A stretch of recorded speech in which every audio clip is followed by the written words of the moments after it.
యముడికి మీకు మధ్య నేను అడ్డుగా ఉంటాను. రాఘవేంద్ర కారు అద్దం పైన ఈ మాటే రాసి ఉంటుంది. ఏంటి, యముడికే ఎదురు నిలిచేంత మొనగాడా అనిపిస్తుంది కదూ.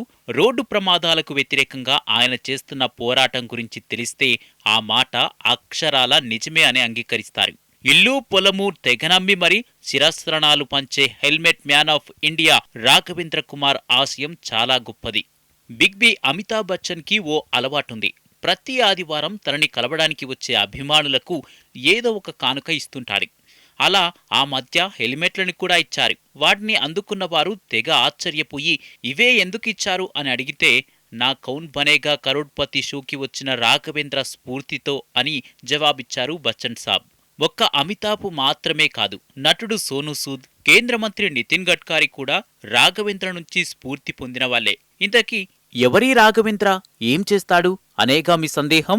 తను ఉదయం నుంచి సాయంత్రం వరకు హైవేల దగ్గర నిల్చొని ఆ దారిన పోయే వాహనదారుల్లో ఎవరైనా తలకి హెల్మెట్ లేకుండా కనిపిస్తే ఆపి మరీ ఉచితంగా శిరస్త్రణాలు ఇస్తుంటాడు.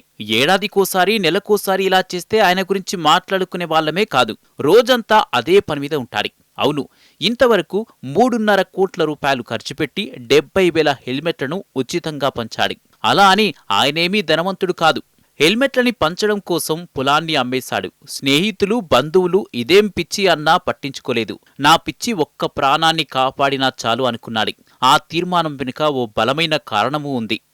స్నేహితుడి మరణంతో రాఘవేంద్ర కుమార్ది బీహార్లోని ఓ కుగ్రామం. న్యాయశాస్త్రం చదువుకోవడానికి ఢిల్లీకి వెళ్లాడు. కాలేజ్కి దగ్గరలో ఓ హాస్టల్లో చేరాడు. ఇంజనీరింగ్ విద్యార్థి కృష్ణకుమార్ బీహారే కావడంతో ఇద్దరూ మంచి స్నేహితులయ్యారు. ఓ రోజు ఊరికి వెళ్తున్నారా, ఇంటికి చేరుకున్నాక ఫోన్ చేస్తాలే అని చెప్పి బయలుదేరిన నా ఫ్రెండ్ తిరిగి ఫోన్ చేయలేదు. కానీ వేరెవరో కాల్ చేసి నీ ఫ్రెండ్కు యమునా ఎక్స్ప్రెస్ వే మీద యాక్సిడెంట్ అయింది, ఐసీలో ఉన్నాడని చెప్పారు. పరుగున వెళ్లి చూస్తే వాడి ఒంటి మీద ఒక్క గాయం కూడా లేదు. తలకి మాత్రం పెద్ద దెబ్బ తగిలి నిర్జీవంగా పడున్నాడు. వాడేం అడిగినా కొనిచ్చాం, అడగకుండానే ఒక్క హెల్మెట్ కొనివ్వాల్సింది అంటూ గుండెలు బాదుకుంటున్నా వాళ్ళమ్మను చూసినప్పుడు నా మనసులో ముళ్ళు గుచ్చుకున్నట్లనిపించింది. ఇది జరిగి 10 ఏళ్లవుతుంది. ఇన్నేళ్లలో ఆ తల్లి మాటలని మరిచిపోయిన క్షణమంటూ లేదు. ఒక యాక్సిడెంట్ కుటుంబం మొత్తాన్ని ఎలా రోడ్డున పడేస్తుందో కల్లారా చూశాక నాకు తెలిసి అలా మరో ప్రాణం పోకూడదని నిశ్చయించుకున్నా అంటూ తనను లక్ష్యం వైపు నడిపించిన చేదు జ్ఞాపకాన్ని పంచుకుంటాడు రాఘవేంద్ర. 2014 నుంచి హెల్మెట్లని ఉచితంగా ఇస్తున్నాడు తను. మొదట్లో లాయర్ వృత్తిని కొనసాగిస్తూనే తీరిక సమయంలో పంచేవాడు. తన ముందున్న లక్ష్యం ఎంత గొప్పదో తెలిసాక అదీ వదిలేశాడు. నోయిడాలోని తన ఇంటిని విక్రయించాడు. డబ్బు కోసం భార్య నగలు తాకట్టు పెట్టాడు. కొడుకుని తన స్వగ్రామంలోని ప్రభుత్వ బడిలో చదివిస్తున్నాడు. 2020లో Helmet Man of India Foundation మొదలుపెట్టాడు. ఇప్పటి వరకు 22 రాష్ట్రాలు తిరిగి అక్కడి ప్రభుత్వాలతో కలిసి అవగాహన కార్యక్రమాలు చేశారు. ఇంతవరకు 70 హెల్మెట్లను ఉచితంగా పంచాను. అలా అందుకున్న వాళ్లలో 35 మంది తమకు యాక్సిడెంట్ అయినా కూడా హెల్మెట్ కారణంగా ప్రాణాలు కాపాడుకున్నారు. అంతకంటే సంతోషం ఏముంటుంది? వాళ్ళందరూ నా ఆశయాన్ని ఖచ్చితంగా ముందుకు తీసుకెళ్తారు. మన దేశంలో ఏటా జరుగుతున్న రోడ్డు ప్రమాదాల్లో 87% మరణాలకు కారణం హెల్మెట్ లేకపోవడమే.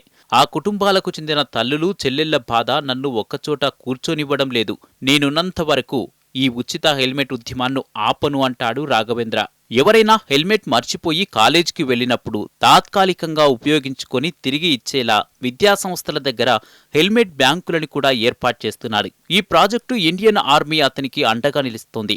పుస్తకాలను పంచుతూ కృష్ణ చనిపోయాక వాళ్ళింట్లో తన ఇంటర్ పుస్తకాలు కనిపించాయి. వాటిని ఒక పేద కుర్రాడికి ఇచ్చాను. కొన్ని రోజులకు ఆ అబ్బాయి తండ్రి ఫోన్ చేసి, బాబూ, మావాడు జిల్లా ఫస్ట్ వచ్చాడు అని చెప్పాడు. ఆ రోజు నుంచి పుస్తకాలని కూడా సేకరిస్తూ అవసరమైన వారికి ఉచితంగా ఇస్తున్నా అంటాడు రాఘవేంద్ర. ఇంతవరకు 70,000 మంది పిల్లలకు ఉచితంగా పుస్తకాలు అందించాడు అతను. ఆ అలుపెరగని ప్రయత్నాన్ని తెరకెక్కించే ప్రయత్నాలు జరుగుతున్నాయి. త్వరలోనే హెల్మెట్ మ్యాన్ పేరుతో పాన్ ఇండియా సినిమా కూడా రానుంది.